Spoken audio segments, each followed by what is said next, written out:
Hello, everyone, and welcome to the weekend wind down on the Average Joe channel. This is Average Joe, and this is just another podcast that we're getting out there. This is one that I'm just kind of freeballing by myself and seeing where it goes. I'm just going to be looking through news articles here at the end of the week for all you weekend warriors, getting ready to go to work on Monday.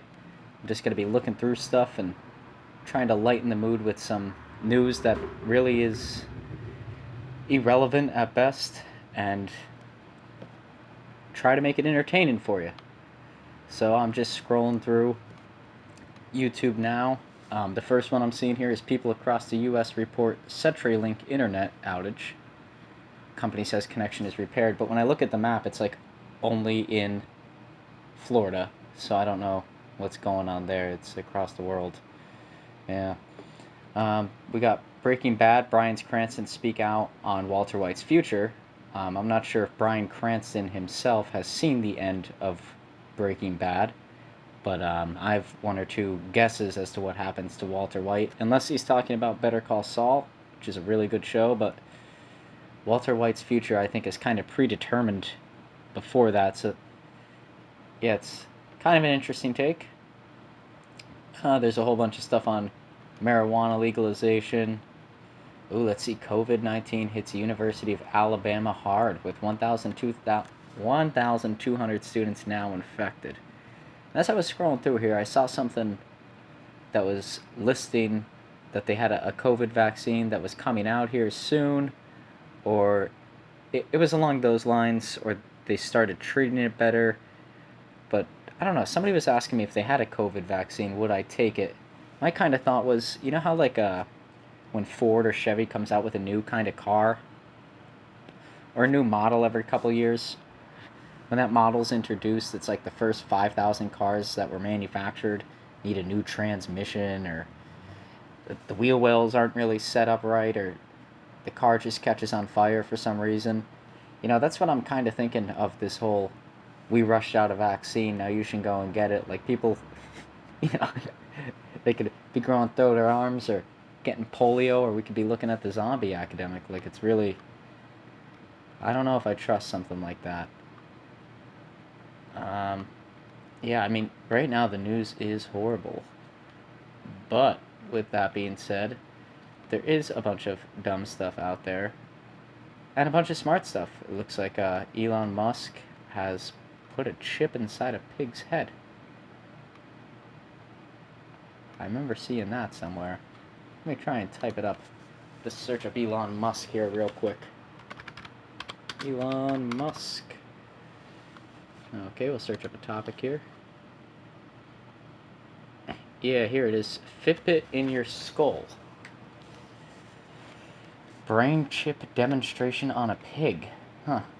So it actually fits quite nicely under your skull. It could be under your hair and you wouldn't know it. Well, that doesn't sound threatening towards a population at all, but that's what Elon Musk said during a webcast on Friday. He has a latest version of his company's Neuralink's latest prototype, the Link Volume O, or Volume 9. It's a chip that would allow humans to control devices with their brains. Oh my god. Yeah, that sounds just perfectly fine. Sign me up, buddy. It says this could eventually help cure people with conditions like memory loss, hearing loss, paralysis, blindness, brain damage, depression, and anxiety. I mean, if you're really that far down the line with some of those problems, maybe memory loss, I could get it. But especially with depression and anxiety, if you're that depressed or that anxious that you're willing to get a chip embedded in your skull, I think you've got some other problems other than depression and anxiety. That just doesn't sound like it. As far forward as we are as a civilization, I don't think a chip in the skull is going to fly over the radar for many people as like a generally good or acceptable idea. And people are worried now that your cell phone's geolocating you and they're going and living in cabins in the middle of the woods, or at least they're saying that they are, doing solar panels to try and avoid cable companies and things like that. I would love to see with those people how the chip in the skull idea is going over, you know? I don't think these guys are on board. Oh, he has a picture of it here. Um, it looks like the bottom side of a AA battery, or maybe just a little bit smaller than a quarter, so I can't imagine that that would feel terrific in there. Like, I would think that, I think he said you barely feel it or barely notice it, but I don't know about other people. Like, if I feel something different with my head, even after surgery, I think that's gonna cause some more anxiety and some more craziness going on in my head. Like, what's wrong with me for the next 4 months? I think I'm gonna be thinking more about that than thinking, thank God I got this chip embedded in the back of my dome. Like, oh my God, they even have pictures afterward that show it, and it looks like a watch battery with a little piece of tape kind of sticking out of it here. And they're showing it like if they were showing off an Apple product, like the new iPod coming out.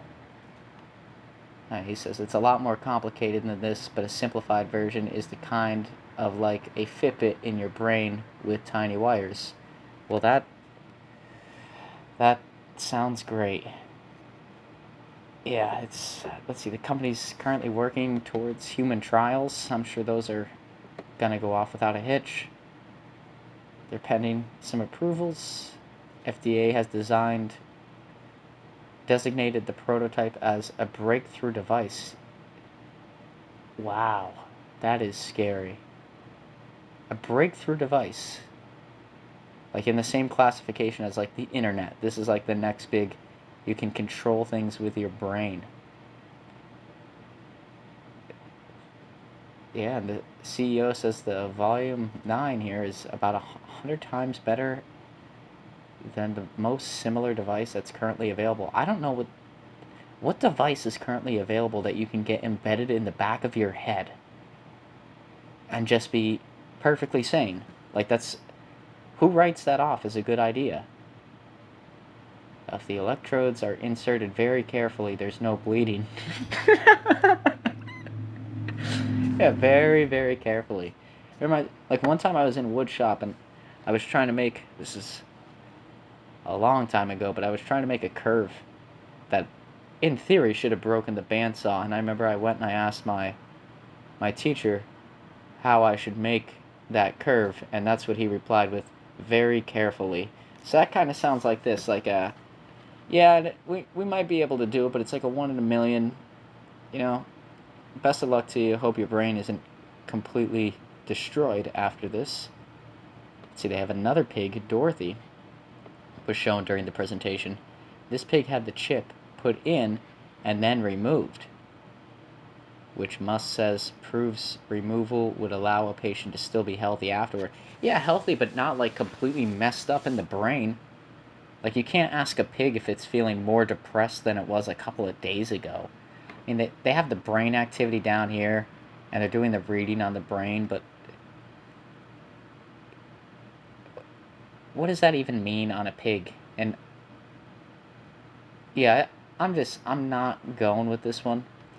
This is definitely something that I am not going to be on the sign up list for. But hey, if you're someone out there who thinks that your life might be better by putting a chip in the back of your head, and God knows what they're doing with that data, God knows if you can control it. If you're someone who thinks that's a good idea, then hey, kudos to you. But that just does not sound like the thing for me. Let's see here. Now we're trying to get back to actual news going on in the world. Let's see. I know another one that we could search up here. Just real quick. Here we go. Yeah, right here. I saw this come out the other day. 750 million genetically engineered mosquitoes approved for release in the Florida Keys. That sounds... Now, it doesn't sound like devastating. I mean, given I don't know anything about mosquitoes, but just doesn't sound like a great idea. But let's get into it here. A plan is to release over 750 million genetically modified mosquitoes into the Florida Keys in 2021 and 2022. It received final approval from local authorities. against the objection of many local residents. Yeah, I wonder why. And a coalition of environmental advocacy groups. Yeah, I don't see them having a problem with this idea at all.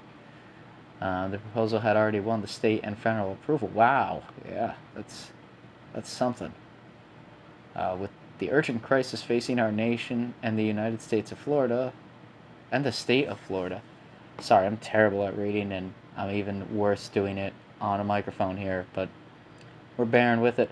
The COVID-19 pandemic, racial injustice, climate change. What am I even reading? It doesn't sound like it should be related to this topic at all. With all the urgent crisis facing our nation and the state of Florida, COVID-19, racial injustice, climate change. Okay, that kind of makes sense. The administration has used tax dollars and government resources for a Jurassic Park experiment. That definitely didn't come from someone working at CNN, that's for sure. Now the Monroe County Mosquito Control District has given the final permission needed. What could possibly go wrong? I like how they're wording this like the same way I started thinking about it, but there's no like justification. Here, that's okay. Approved by the EPA in May, the pilot project is designed to test if a genetically modified mosquito is a viable alternative to spraying insecticides to control the. I'm not even going to take a guess, but it's a species of mosquito that carries several deadly diseases such as Zika, dengue, can't say that one, and yellow fever. So I guess the idea is, yeah, a pilot project, but a pilot that consists of over 250 million mosquitoes. It's like if I was going to take out a loan for a house and I said, it's a pilot, but just to be safe, I'd like $750 million. Just in case. Just in case everything gets to like the level that it should work out. But yeah, I don't know about this one either. I will say, at least with Elon Musk, if you're an investor, that might be a good decision, but I don't see anything going for this mosquito project here, so I'm going to give that a big old thumbs down. Oh, and now I'm getting an ad from, CNN. Surprise, surprise. Those guys definitely aren't looking at what I'm searching up. They just sent me a random ad. Let's go back to the news section here. Always takes me a second to find. It might be because I'm just dumb in general. I don't really know what I'm doing as a person. Back to the news. Let's see what else we missed this week. Somebody saying it's Trump who's created the hate. White House spokesman, media ignored violence in the streets until Biden mentioned it. Who's that coming from? The Washington Post, yeah.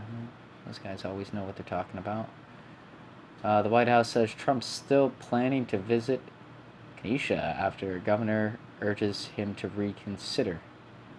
Okay, I could see that. And that's coming from Fox. So that's how you know you're getting that Republican news out there. So they're trying to cover themselves here on that one, it looks like. And there's a lot of terrible things going on in the news anymore. It's really... Let's go to the For Me section. It might be a little bit nicer. We got some dumb stuff. Some more dumb stuff.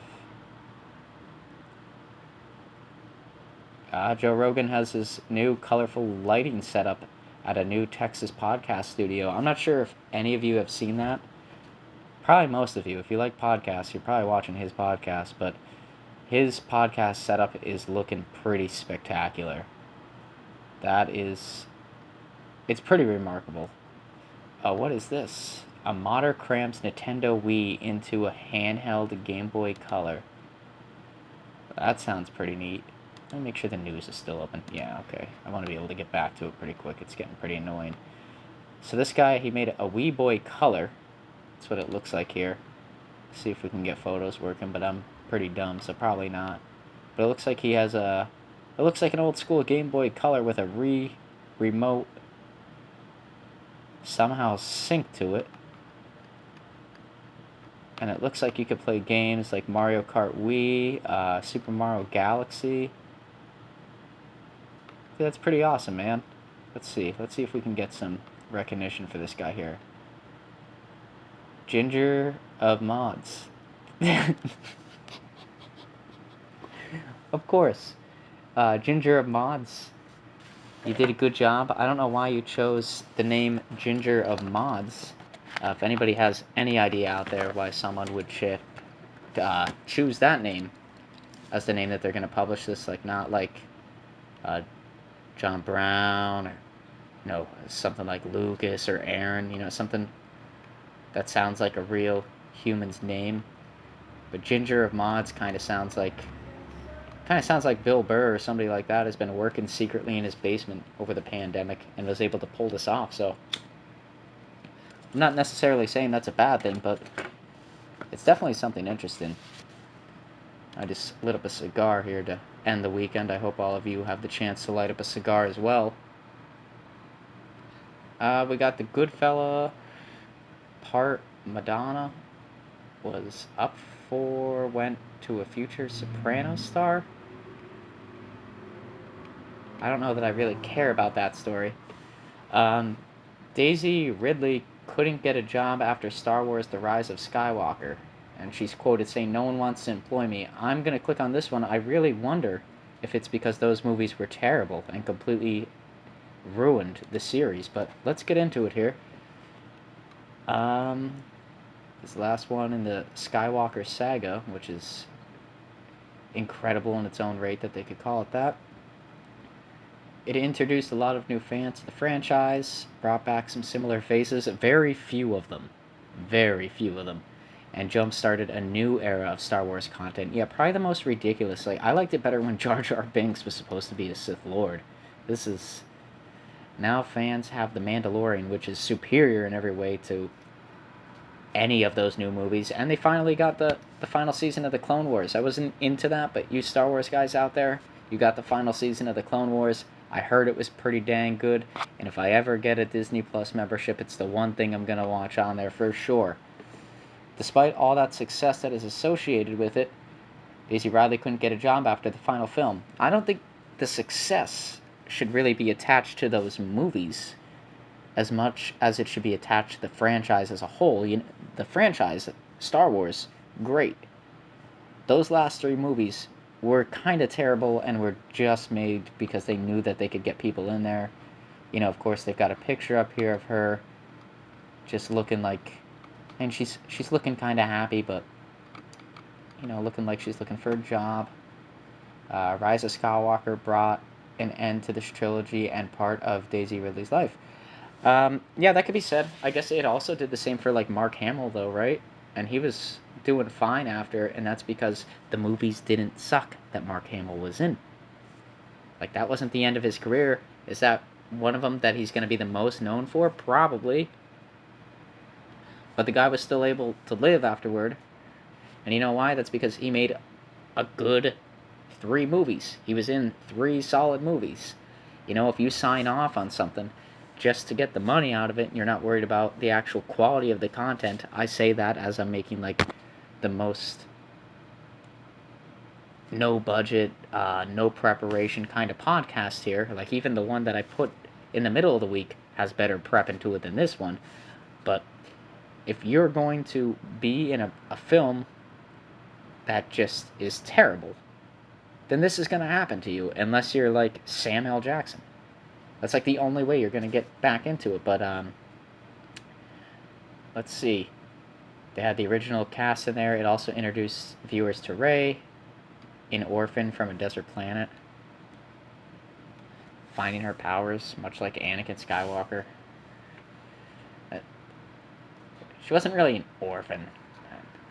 I guess that's debatable, but I mean, the last movie of that franchise trying to tie everything in, and yeah, it's dumb. I think this whole story, I'm gonna give it about 2 more minutes here, and then I'm gonna try and cut it out. Over the course of 3 movies, these new and old characters try to save the galaxy some more, while Kylo Ren and the First Order tried to hold on to their grasps over it all. The movie showed that a lot of the Skywalker saga is cynical. Yeah, but...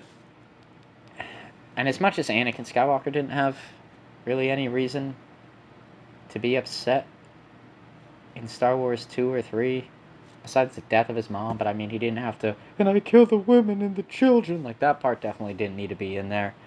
But Kylo Ren just kind of seemed like he was just mad because either he had some mental issues or he was just mad for the sake of being mad. Like, he wasn't really written as a well character. She says here, it was so sad to finish Star Wars. When the film was released, I was like, oh my god, it was such a huge chapter. Yeah, it was. She also said that because of COVID shutdowns and more, she was able to process the last 5 years non-stop Star Wars. What? Did this interview happen after she had a couple glasses of wine? To be forced to slow down, she said. It was good mentally for me because Star Wars was a big thing in my life. I think that could be said about the viewers, too. They probably spent more time reading the scripts and going over the story than you have. Despite her lead role in Star Wars, Ridley couldn't find another job. However, the pandemic is the only reason she had so much free time. She also didn't have any job lined up, nor any coming down the pipelines. Weirdly, at the beginning of the year, nothing was coming through, she said. I was like, ah, no one wants to employ me. That's like the worst quote. Ah, no one wants to employ me. Oh my god, so sad. Oh my god. However, she took a step back, it seems, and told herself everything in its right time. And that's all they have on her. Oh, no, it goes on. January was not that nice, she said. It was weird. I felt like all this love that we'd sort of been shown the first time around, I was like, where's the love gone? It went right out the window when you made the third film. That's where it went. You made a first good movie, which was just kind of a recreation of the fourth. You came out with the second that people didn't like. And then the third one, you just kind of shoved everything in there, hoped for the best, and it tanked. That's where the love went. It went right down the pipeline. And not the successful pipeline, the one that leads to the sewage dump. She said, I was like, do we need something this dark? What? Oh, okay. Regardless, it looks like things are looking up. In addition to 12 minutes, she has a secret project coming up that's a real departure from Star Wars. There's one thing that I'm gonna do that's super blanking dark. I was like, do we need something this dark? But it's also really interesting and about memory, and everything's a bit fragmented. I definitely feel like I wanna, spelled WANNA, watch and I guess be part of is something with some joy. That's what people need. Now I know I'm a pretty bad reader here, but that's actually how that's written. That's why I slowed down to make sure it was written like that.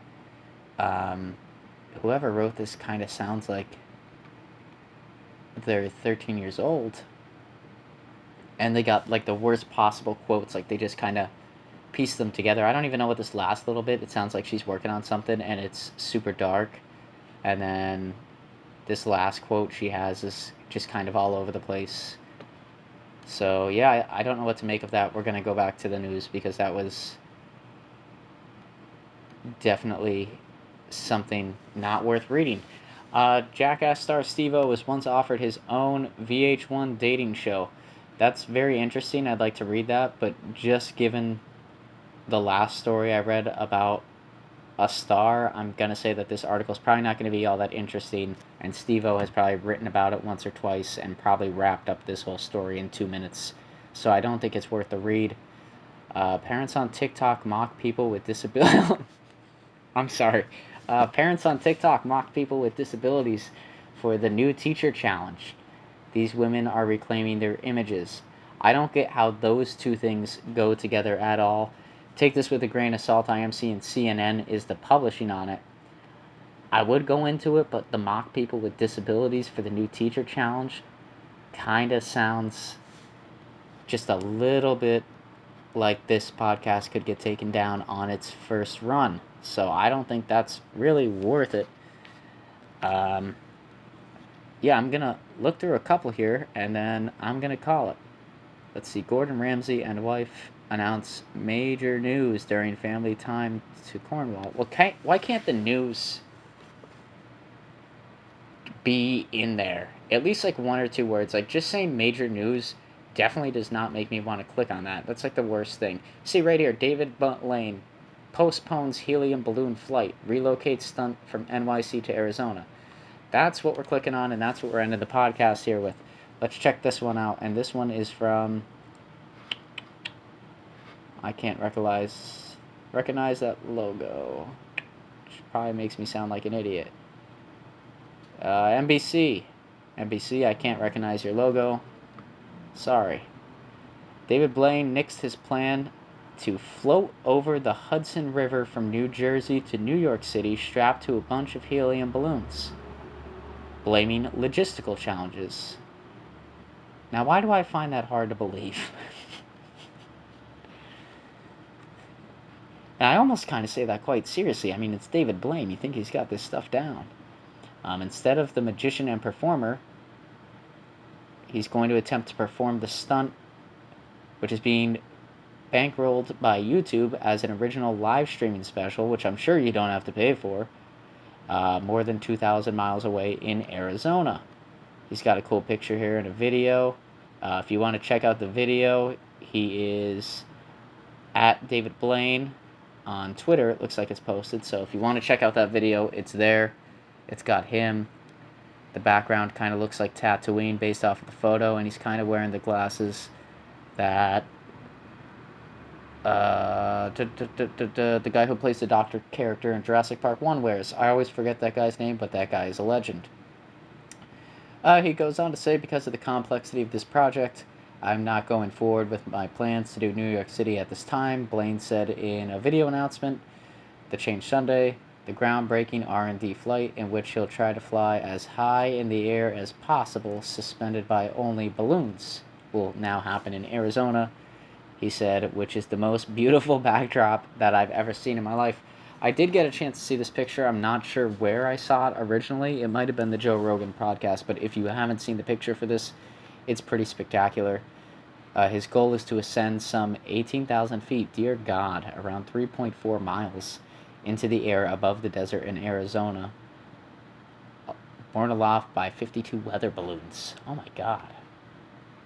He had planned to take the air on Monday, August 31st, to fly over the New York skyline, but together with his team, he decided to relocate because of the unfavorable projected weather conditions and wind patterns in the area. Monday's current forecast for New York City is mostly sunny with winds east-southeast of 5 miles per hour and gusts up to 7 miles per hour. See, that doesn't sound a lot to me, but I could imagine when you're 18,000 feet or 3.4 miles into the air, that's not the best place to be feeling that kind of wind hitting off your body. I'm not really doing this story any justice, and I'm looking to call it here. But yeah, that is the majority of the story. I think it's just going to probably continue to go on for an ungodly amount of time, just saying they're doing it in Arizona. I do know he goes over that in the Joe Rogan podcast, so that's something to check out if you're definitely interested. But yeah, that was the podcast here, the Weekend Wind Down podcast for Average Joe. I hope you all have a great week, and I'll see you here again on Saturday for the Average Joe podcast, and then on Sunday for the Weekend Wind Down podcast with some comedy coming out in the middle of the week. Alrighty, take it easy, guys, and I hope everybody out there has a fantastic week. Alright, bye.